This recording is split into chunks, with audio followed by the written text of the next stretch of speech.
Hello guys, welcome back. Forgive the rift post bath here. Um, wow.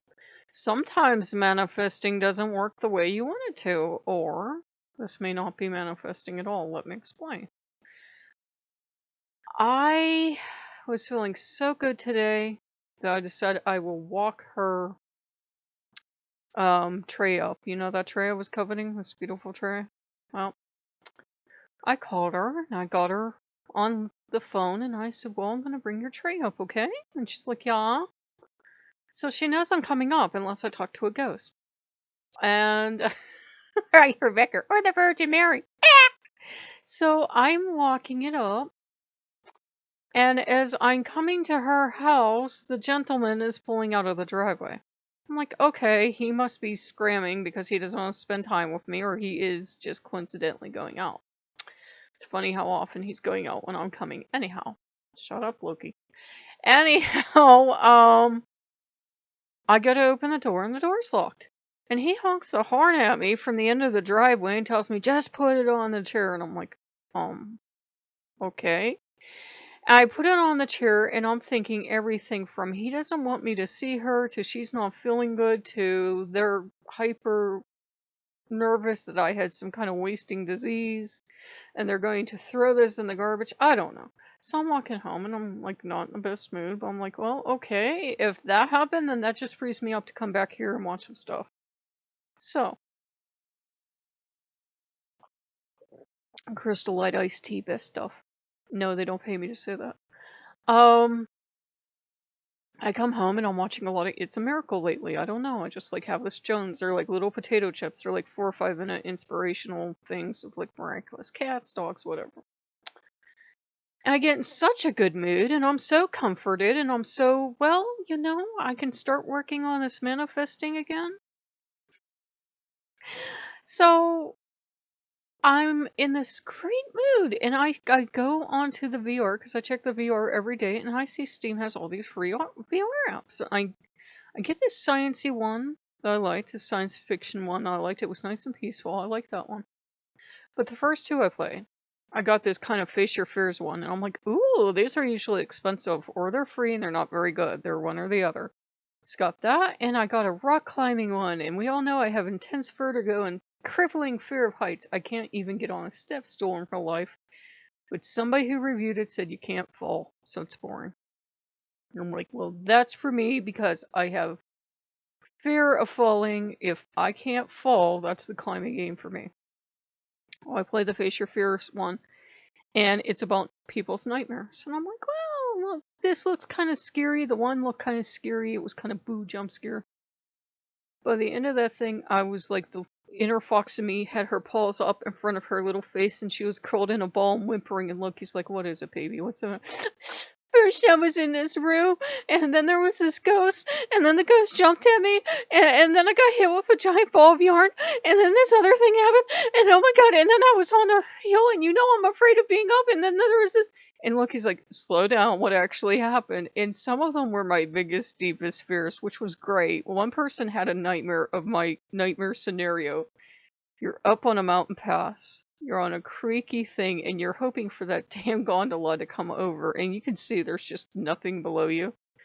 Well, you get to watch the gondola line snap. This gondola goes spinning off into disaster land and then your platform collapses and you fall down to your death. Okay, I died in every single one of these damn things. And I'm like, that wasn't fun. That was scary, not fun. What the hell? Why? How did the government fund this? How is that supposed to make me feel better? So I scampered away and I'm like, I'm not even reviewing that thing. I'll go do the rock climbing. I'll be out in nature. I'll see beautiful things. Had to do some tricks to get the rock climbing to work. Long story short, you can fall. It was real beautiful the whole way down to my death in the river where I drowned and died. After my broken body floated somewhere, I guess. I fell off the damn mountain. That was really life affirming. So by now I'm feeling great. And I'm like, universe, why? Loki, why? And Loki's like, oh my god, why did we let her try?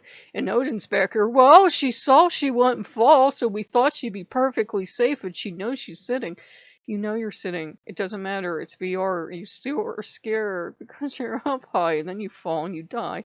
So that was great. If I wasn't afraid of mountains before, I'm fucking terrified of them now. So way to go, Steam. So I decide what I really want to do is go listen to that affirmation video, that, affirmation, meditation, manifestation video. I'm chilling on YouTube for a minute to collect my thoughts, and the phone rings. And 9 times out of 10, I will let it go. And I just reached over for it automatically, didn't even see who it was. It's a lady from the water company. Remember them? Well, I'm like, what are they going to do? Shut my water off? Did I not pay the bill? Did they want to charge me for the flood? What's going to happen? And long story short, she says they came and they did the digging. And I said, what? I said, I didn't hear them. And she says, yeah, they said they came. And I went and I looked and I said, well, I got you on the phone.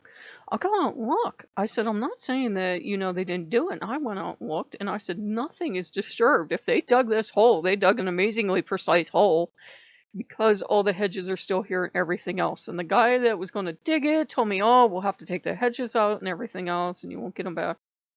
She says, well, they said they signed it and they signed off on it. And I said, my address? And she's like, yeah. And I'm like, okay. And she was getting a little frustrated. I said, no, have him come up. I said, you're going to have him come on. He's going to come right back because I know they didn't do that digging. So either they dug it and for once in my life, construction work went my way, or he's going to come out sometime tomorrow. I don't know when, past noon. And he's going to see they didn't dig it, and he's going to be mad, and they're going to have to do this whole cycle again. I'm like, I know they didn't dig that because I didn't hear anything. I didn't hear any concrete being destroyed.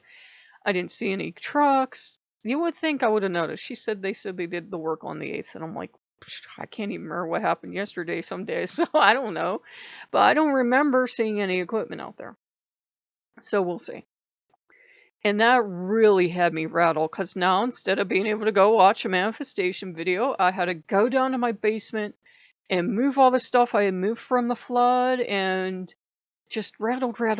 But then, okay, it looked good. I'd finally moved the stuff that I had to move anyhow, and it was okay. And he has room to get in there and do his work, and I'll leave him alone. And hopefully he can get in and out, and it's not this huge, hideous job. And then I'm starting to think of all the things that could go wrong, and I'm like, stop it, go watch the manifestation video. And I go to put my headphones on because I'm like, I will relax and listen to it on my headphones. Headphones aren't charged. Son of a bitch. So I go in there, and you can tell I'm in the greatest mood ever, and I put this manifestation video on.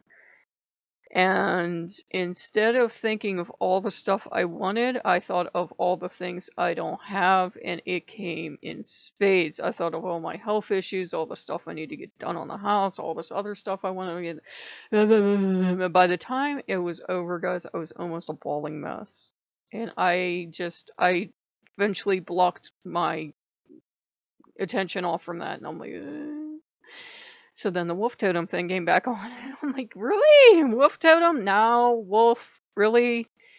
But by the end of the wolf totem thing, it's like 20 minutes, I think. I got up out of the chair, and I'm like, okay, I will survive. I realize I can see the end result of what I want to manifest, and I can think of everything I would need to get there, but the nitty-gritty everyday details I'm not really good at. So getting this water thing done may be a step in that direction, and it's something I need done anyhow, so it's not like I can call them back up and say, hey, I never saw this in my visions of manifesting stuff. Yeah, that'll be in the cycle words. So they're going to possibly do something tomorrow. And I'm like, okay, I keep getting all this water stuff. I went and I played that Sciencey app, and that was fun. It reminded me of one I played for you guys before called, I think it's called Zing, Xing, Zing? I don't know. Anyhow, I'm playing that thing because the first stage is really heavily water stage because it's on this gorgeous island. So I played that for a while and I calmed down. But I'm like, I don't want to go for today again. And it was just all these issues I thought I'd already dealt with earlier in the day. They just all came right back up. And I'm like, isn't that fun? But it was just, sometimes it seems like everything that happens during your day is a setback. My friend knew I was coming, and would not meet me. Now, I might find a totally legitimate reason why, but I've been visualizing as I'm walking up, oh, we're going to have fun and we're going to drink coffee and we're going to talk and we're going to. I found a locked door and got told to leave the stuff outside. And I'm like, okay. And so I came home and I thought I'd get all this great stuff done and none of it got done. So it was one of those days. And neither Loki nor Odin nor anybody else could just get me peeled off the ceiling. I have to naturally come down on my own. And where the video came from is the light effect is very peculiar and I only see it every so often. It's not like I can look at my watch and say, oh, it's 6 something and walk into the living room and see it. And we noticed that right after my father died, actually, we noticed it. There would be the shaft of light would come in, miss everything else on that thing, and hit his candle, strangely enough. And then after my mother died, it happened. And it hadn't happened really all that much in between. It happened like a week or so after his death, and maybe a little bit intermittently. And, skeptic I am. I'm like, well, whatever. And it's happened off and on the last week or so. And I'm like, it happens when I'm going nuts and I need to calm down. And I go in there and that light is just there. And you can see those flowers are glowing and it's like, calm down. I heard your prayers. Calm down. I'm here. You've got this. Stop flying off the handle. But you know me, I'm the biggest skeptic. I'm like, it could be the time of year. It could be, but it doesn't happen except for when I'm really flying off the handle. And the scientist in me wants to go in there and just stare at it all day long for like a week to see if it's just a time thing. But I'm going to take it as something nice because it did calm me down and who cares how it happened anyhow. So it was just, it was one of those days. My mother used to call it Easter hangover because you're ready for the holiday for like a week or so. The holiday comes, you have all the excitement, and then the next day, you're back to normal. None of the good Easter foods, even if you have leftovers. When we had a bigger family, I had a lot of leftovers. Today, I really had nothing. So it was like, blah, I'm back to real life already. And I made my oatmeal bake, which I love, and I've been eating that. And I even ate some with ice cream. And I'm like, I'm blah. And that's going to happen. My biggest problem with manifesting for me is you get signs like that, like the light shaft, like all these good little teeny tiny signs. And if I made a video every time I got one, there'd be like 20, 30 videos a day. But I'm not seeing the end result yet, and I think that's the problem for me. I'm really good at seeing the end result. Geminis are really good at seeing what it should look like in the end, but how to start actually getting there, we're not so good at. So, it's just been stressful because I'll be manifesting and I'll be thinking of all the stuff I should want. Well, not should want, all the stuff I do want and all the stuff I'm trying to manifest and work towards. And then I'll get these thoughts like, why should I even bother? Because people will try to take it away from me. So that was today's lesson. It was, people can't take stuff away from you. If you're going to manifest, you have to manifest in such a way that you're like, this is going to be mine and nobody's going to take it away from me. Not savage, not mean, but, if the only reason you're not manifesting certain stuff in your life or getting your prayers answered or, getting your magic to work, sometimes we're afraid that if we get that thing, we're going to lose it. And maybe we will lose it. Maybe I will get that perfect garden I want so bad. And the township will decide it has to dig in my yard right after I get it done. There's nothing I can do about that. Or a drunk driver will run it over because they've already taken all my damn hedges and my gate and a couple trees. So why not take the garden too? Or that son of a bitch that lives next door might decide to do some 5-finger discount gardening. That's beyond my control. But if I manifest with the intent that there's not going to be some drunk dude in the middle of my flower bed, the neighbor's not going to get greedy, the township's not going to mysteriously have to plow through my whole entire yard the moment I put the last flower in, then I can work towards it. And like I said, I was kind of stressed out. The not being able to afford the wolf started a total freak out today. Sometimes that happens with me. There's one thing I want and I get a bee in my bonnet over it. And since I can't afford it, then a disaster is going to happen because the only way I'm going to be safe and secure is to be able to afford the little things I want, like the non-essential things. So it's a work in progress. And I think that's what we have to remember. That manifestation is not, at least for me, in my experience, it's not all sunshine and roses. It's a lot of shadow work. It's a lot of all this garbage I thought I dealt with coming up, sometimes on a daily or hourly basis. So I'm going to end it here. I'm going to try to relax the rest of the evening, and I'm going to try to not think of tomorrow. Because I always overthink and I always worry, and then they come and like they work for 10 minutes and then they're done. But I think what's going to actually happen is he's going to show up, find out they didn't do the work, say, well, you have to call them back, or they'll call you when they finally do the work. I'm like, I know they didn't do the work, but we gotta jump through hoops sometimes to make people in power happy, and there's nothing much we can do about that. So if you guys like what you see, like, comment, subscribe, and I'll see you later. Bye-bye.